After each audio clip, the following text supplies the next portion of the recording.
श्री राम जय जय राम, श्री राम जय जय राम। ओम श्री गणेशाय नमः, ओम श्री गुरुवे नमः, ओम श्री सीतारामचंद्राभ्याम नमः, ओम उमामहेश्वराभ्याम नमः, ओम श्री एकादशमुखी दक्षिणेश्वर दामोदरकाश्रीहते नमः। शांताकारं भुजगशयनं पद्मनाभं सुरेशं विश्वाधारं गगनसदृशं मेघवर्णं शुभांगं लक्ष्मीकान्तं कमलनयनं योगिभिर्ध्यानगम्यं वन्दे विष्णुं भवभयहरं सर्वलोकैकनाथं। यं ब्रह्मा वरुणेन्द्ररुद्रमरुताः स्तुवन्तु दिव्यैस्तवैः वेदैः साङ्गपदक्रमोपनिषदैर्गायन्ति यं साम्यगा ध्यानावस्थितद्गतेन मनसा पश्यन्ति यं योगिनो यस्यान्तं न विदुषुरासुरगणा देवाय तस्मै नमः। नीलाम्बुजश्यामलकोमलाङ्गं सीतासमारोपितवामभागं पाणौ महादायकचारुचापं नमामि रामं रघुवंशनाथं। लोकाभिरामं रणरङ्गधीरं राजीवनेत्रं रघुवंशनाथं। कारुण्यरूपं करुणाकरं तं श्रीरामचन्द्रं शरणं प्रपद्ये। आपदां अपहर्तारं दातारं सर्वसम्पदां लोकाभिरामं श्रीरामं भूयो भूयो नमाम्यहम्। वंशी विभूषितकरान्नवनीतदाभात् पीताम्बरादरुणबिम्बफलाधरोष्ठात् पूर्णेन्दुसुन्दरमुखादरविन्दनेत्रात् कृष्णात् परं किमपि तत्त्वमहं न जाने। भवानी शङ्करो वन्दे श्रद्धाविश्वासरूपिणो याभ्यां विना न पश्यन्ति सिद्धा स्वान्तस्त्वमीश्वरम्। मनोजवं मारुतुल्यवेगं जितेन्द्रियं बुद्धिमतां वरिष्ठं वातात्मजं वानरयूथमुख्यं श्रीरामदूतं शरणं प्रपद्ये। मूकं करोति वाचालं पङ्गुं लङ्घयते गिरिं यत्कृपातमहं वन्दे परमानन्दमाधवम्। भक्तिभक्त भगवंत गुरु चतुर्नाम बपुएक, इनके पद बंधन किए नासद विघ्न अनेक। नारायणं नमस्कृत्य नरं चैव नरोत्तमं देवीं सरस्वतीं व्यासं ततो जयमुदीरयेत्। गुरुर्ब्रह्मा गुरुर्विष्णु गुरुदेवो महेश्वरः, गुरु साक्षात् परब्रह्म तस्मै श्री गुरुवे नमः। अज्ञानान्धकारस्य ज्ञानाञ्जनशलाकया चक्षुरुन्मीलितं येन तस्मै श्री गुरुवे नमः। श्री राम जय राम, श्री राम जय राम। सत्संग के क्रम में आज श्रीमद् भगवद गीता के पहले अध्याय का कथन श्रवण किया जा रहा है, जिसमें आप आज जो है 31वें श्लोक से आगे का व्याख्यान है। इसके पहले के श्लोक में भगवान जी जो है अर्जुन अपने शरीर के शोक जनित 8 चिन्हों का वर्णन कर किया है। अब अर्जुन जो है भावी परिणाम के सूचक शकुनों की दृष्टि से जो है युद्ध करने का अनौचित्य बताते हैं। कहते हैं निमित्तानि च पश्यामि विपरीतानि केशव न च श्रेयो अनुपश्यामि हत्वा स्वजनमाहवे। हे केशव, मैं लक्षणों शकुनों को भी विपरीत देख रहा हूँ और युद्ध में स्वजनों को मारकर से अर्थात लाभ भी नहीं देख रहा हूँ, है ना। कहते हैं निमित्तानि च पश्यामि विपरीतानि केशव, हे केशव मैं शकुनों को अर्थात शकुन जो क्या होते हैं चिंता चिता संयुक्ता बिंदु मात्रम विशेषतः सजीवम दहते चिंताम निर्जीवम दहते चिता। तो जितने भी सगुन होते हैं वे किसी अच्छी या बुरी घटना के होने में निमित्त नहीं होते, अर्थात वे किसी घटना के निर्माता नहीं होते, प्रत्युत जो है भावी घटना की सूचना देने वाले होते हैं। तो कहते हैं कि मैं शकुनों को भी विपरीत देख रहा हूँ, अर्थात विपरीत शकुन दिखाई दे रहे हैं। तात्पर्य है किसी भी कार्य के आरंभ में मन में जितना अधिक उत्साह हर्ष होता है वह उत्साह उस कार्य को उतना ही सिद्ध करने वाला होता है, परंतु अगर कार्य के आरंभ में ही उत्साह भंग हो जाता है तो मन में संकल्प विकल्प ठीक नहीं होते, तो उस कार्य का परिणाम जो है अच्छा नहीं होता है।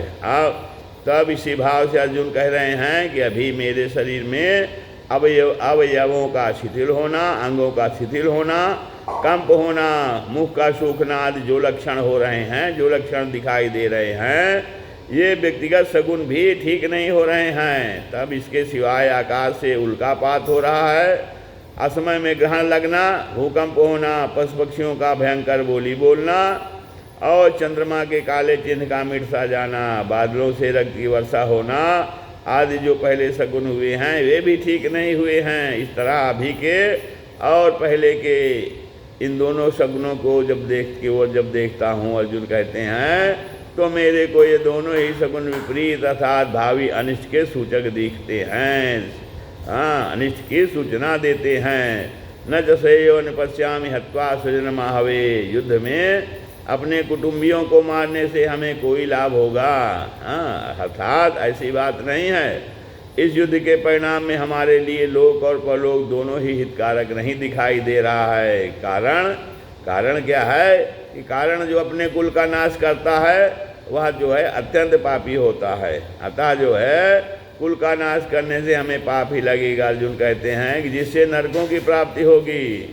अब यहाँ इस श्लोक में निमित्तानि पश्यामि और श्रेयः अनुपश्यामि, इन दोनों वाक्यों से अर्जुन यह कहना चाहते हैं कि मैं शकुनों को देखूं अर्थात स्वयं विचार करूं।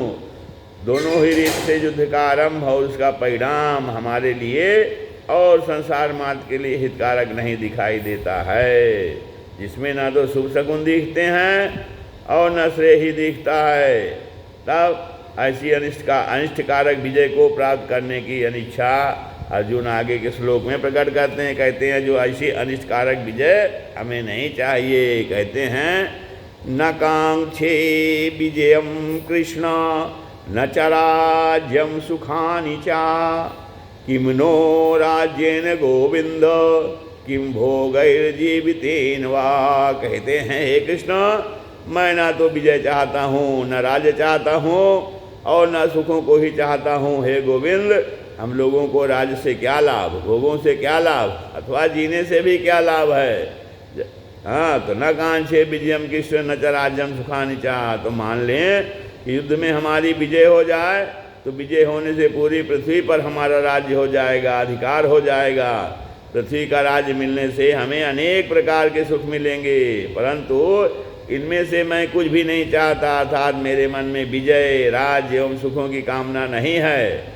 किम नो राज्येन गोविंद किम भोगैर्जीवितेन वा। कहते हैं जब हमारे मन में किसी प्रकार की अर्थात विजय, राज्य और सुख की कोई कामना ही नहीं है, तो फिर कितना ही बड़ा राज्य क्यों न मिल जाए, पर उससे हमें क्या लाभ है। कितने ही जो है वो सुंदर सुंदर भोग मिल जाएं, पर उनसे हमें क्या लाभ है। अथवा जो है कुटुंबियों को, परिवार वालों को मारकर हम राज्य के सुख भोगते हुए कितने ही वर्ष जीते रहें, पर उससे भी हमें क्या लाभ है। अब इसका तात्पर्य क्या है? इसका तात्पर्य है कि ये विजय, ऐसी विजय, राज्य और भोग तभी सुख दे सकते हैं जब भीतर में इतनी कामना हो, प्रियता हो, महत्व हो। परंतु हमारे भीतर तो कहते हैं अर्जुन कि इनकी कामना ही नहीं है। इस अतः ये हमें क्या सुख दे सकते हैं। तब कहते हैं कि इन कुटुंबियों को मारकर हमारे जीने की भी इच्छा नहीं है, हमारी जो है जीने की भी इच्छा नहीं है, क्योंकि जब हमारे कुटुंबी मर जाएंगे तब ये राज्य और भोग किसके काम आएंगे। राज्य भोग आदि जो है तो कुटुंब के लिए होते हैं, परिवार के लिए होते हैं, पर जब यही मर जाएंगे तब इनको कौन भोगेगा। अब अर्जुन कहते हैं कि भोगने की बात तो दूर रही, उल्टे हमें और अधिक चिंता शोक देंगे। अब अर्जुन जो है विजय आदि क्यों नहीं चाहते, इसका आगे कारण बताते हैं। ये सामर्थे कांक्षितम नो राज्यम भोगाः सुखानि चा, ताइमे अवस्थिता युद्धे प्राणांस त्यक्त्वा धनानि चा। कहते हैं जिनके लिए हमारी राज्य, भोग और सुख की इच्छा है, वे ही ये सब अपने प्राणों की और धन की आशा का त्याग करके युद्ध में खड़े हैं। ये सामर्थ्य कांक्षितम नो राज्यम भोगा सुखानि चा। कहते हैं हम राज्य, सुख, भोग आदि जो कुछ चाहते हैं उनको अपने व्यक्तिगत सुख के लिए नहीं चाहते, प्रत्युत उन कुटुंबियों, प्रेमियों, मित्रों आदि के लिए चाहते हैं। आचार्यों, पिताओं, पितामहों, पुत्रों आदि को सुख आराम पहुँचे, इनकी सेवा हो जाए, ये प्रसन्न रहें, इसके लिए ही हम युद्ध करके राज्य लेना चाहते हैं। भोग सामग्री इकट्ठे करना चाहते हैं। तय में अवस्थिता युद्धे प्राणास त्यक्त्वा धनानि च, पर वे ही ये सब के सब अपने प्राणों की और धन की आशा को छोड़ दिए हैं, और धन की आशा को छोड़कर युद्ध करने के लिए हमारे सामने इस रणभूमि में खड़े हैं। अर्जुन कहते हैं तब इन्होंने ऐसा विचार कर लिया है कि हमें न प्राणों का मोह है और न धन की तृष्णा है, हम मर बेशक जाएं पर युद्ध से नहीं हटेंगे। अगर ये सब मर ही जाएंगे तो फिर हमें राज्य किसके लिए चाहिए? अर्जुन कहते हैं, और सुख किसके लिए चाहिए, धन किसके लिए चाहिए? अर्थात इन सब की इच्छा जो है ना, हम किसके लिए करें? प्राणांश त्यक्त्वा धनानि च का तात्पर्य है कि वे प्राणों और धन की आशा का त्याग करके सब खड़े हैं, अर्थात हम जीवित रहेंगे और हमें धन मिलेगा, इस इच्छा को छोड़कर वे खड़े हैं। अगर उनमें प्राणों की और धन की इच्छा होती तो वे मारने के लिए युद्ध में क्यों खड़े होते, मरने के लिए युद्ध में क्यों खड़े होते? इसलिए यहाँ प्राण और धन का जो है त्याग करने का तात्पर्य उनकी आशा का त्याग करने से ही है। अब आगे कहते हैं कि जिनके लिए हम राज्य भोग और सुख चाहते हैं वे लोग कौन हैं, इसका वर्णन आगे अर्जुन करते हैं कि आचार्याः पितराः पुत्राः तथैव चापितामहा मातुलाः ससुराः पौत्राः श्यालाः सम्बन्धिनस्तथा एतान् हन्तुमिच्छामि अघ्नतोऽपि मधुसूदन अपि त्रैलोक्यराजस्य हेतो किं नु मही कृते। कहते हैं आचार्य हैं, आचार्य पिता पुत्र, और उसी प्रकार पितामह मामा ससुर पौत्र शाले तथा अन्य जितने भी हमारे संबंधी हैं जो मुझ पर प्रहार करने पर भी इनको मारना नहीं चाहता। और हे मधुसूदन, मुझे जो है वो त्रिलोकी का राज मिलता हो तो भी मैं इनको मारना नहीं चाहता, फिर पृथ्वी के लिए तो मैं इनको मारूं ही क्या। अब भगवान जो है आगे 16वें अध्याय के 21वें श्लोक में कहेंगे कि काम क्रोध और लोभ ये तीनों ही नरक के द्वार हैं। वास्तव में एक काम के ही 3 रूप हैं। ये तीनों जो है सांसारिक वस्तुओं व्यक्तियों आदि को महत्व देने से पैदा होते हैं। काम अर्थात कामना, कामना की 2 तरह की क्रियाएं होती हैं, इष्ट की प्राप्ति और अनिष्ट की निवृत्ति। इष्ट की प्राप्ति और अनिष्ट की निवृत्ति ये 2 प्रकार की कामना की क्रियाएं होती हैं। इनमें से इष्ट की प्राप्ति भी 2 तरह की होती है। क्या कहें, किस तरह के? पहला संग्रह करना और दूसरा सुख भोगना। संग्रह करना और सुख भोगना। अब संग्रह की इच्छा का नाम जो है लोभ है, संग्रह की इच्छा का नाम लोभ है, और सुख भोग की इच्छा का नाम काम है। अब अनिष्ट की निवृत्ति में बाधा पड़ने पर क्रोध आता है, अनिष्ट की निवृत्ति में बाधा पड़ने पर क्रोध आता है, अर्थात भोगों की संग्रह की प्राप्ति में बाधा देने वालों पर अथवा हमारा अनिष्ट करने वालों पर, हमारे शरीर का नाश करने वालों पर क्रोध आता है, जिससे अनिष्ट करने वालों का नाश करने की क्रिया होती है।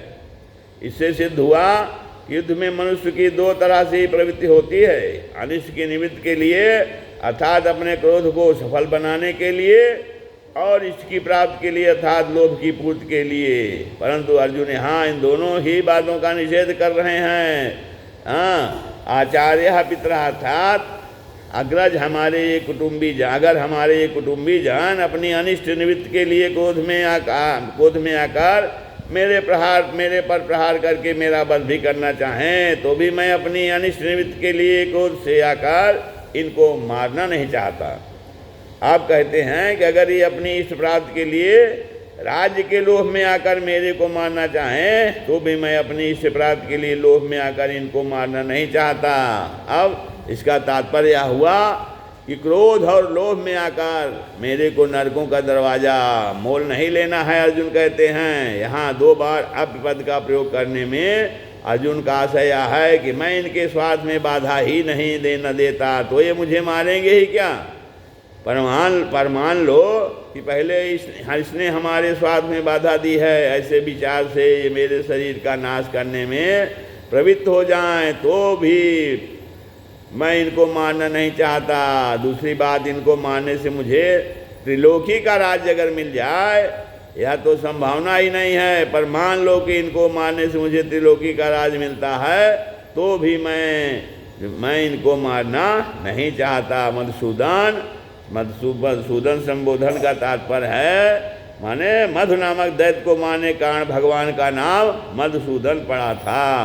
तो मधुसूदन कहने का तात्पर्य है कि आप तो दैत्यों को मारने वाले हैं, पर ये द्रोण आदि आचार्य और जो है भीष्म आदि पितामह दैत्य थोड़े ही हैं जिससे मैं इनको मारने की इच्छा करूं। ये तो हमारे अत्यंत नज़दीक के जो है बहुत खास संबंधी हैं आचार्य।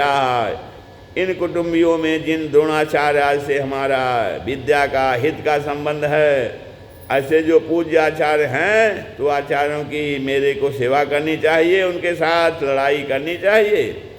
आचार्य के चरणों में तो अपने आप को, अपने प्राणों को भी समर्पित कर देना चाहिए, यही हमारे लिए उचित है। पितरः, तब शरीर के संबंध को लेकर जो पिता लोग हैं, उनको तो ही रूप यह हमारा शरीर है, उनका ही तो यह रूप यह हमारा शरीर है।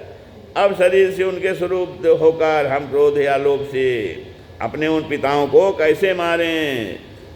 पुत्राः, हमारे और हमारे भाइयों के जो पुत्र हैं, वे तो सर्वथा पालन करने योग्य हैं। वे हमारे विपरीत कोई क्रिया भी कर बैठें तो भी उनका पालन करना ही हमारा धर्म है। पितामह, अब ऐसे ही जो पितामह हैं, वे जब हमारे पिताजी के भी पूज्य हैं, तो हमारे लिए तो परम पूज्य हैं ही। वे हमारी ताड़ना कर सकते हैं, हमें मार भी सकते हैं, पर हमारी तो ऐसी ही चेष्टा होनी चाहिए जिससे उनको किसी तरह का दुख ना हो, कष्ट ना हो, प्रत्युत उनको सुख हो, आराम हो और उनकी सेवा हो। मातुलाह माने हमारे जो मामा लोग हैं, वे हमारा पालन पोषण करने वाली माता जी के ही भाई हैं, अतः वे माताओं के समान ही पूज्य होने चाहिए। फिर ससुराः, ये जो हमारे ससुर हैं, वे मेरी और मेरे भाइयों की पत्नियों के पूज्य पिताजी हैं, अतः ये हमारे लिए भी पिता के ही तुल्य हैं, इनको मैं कैसे मारना चाहूँ। पौत्राः, हमारे पुत्रों के जो पुत्र हैं, वे तो पुत्रों से भी अधिक पालन पोषण करने योग्य हैं। श्यालाः, हमारे जो साले हैं, वे भी हम लोगों की पत्नियों के प्यारे भैया हैं, उनको भी कैसे मारा जाए। संबंधिनः, और ये जितने संबंधी दिख रहे हैं और इनके अतिरिक्त जितने भी संबंधी हैं, उनका पालन पोषण सेवा करनी चाहिए कि उनको मारना चाहिए। अब इनको मारने से अगर हमें त्रिलोकी का राज भी मिल जाए, तो भी क्या इनको मारना उचित है? इनको मारना तो सर्वथा अनुचित है। श्री राम जय जय राम।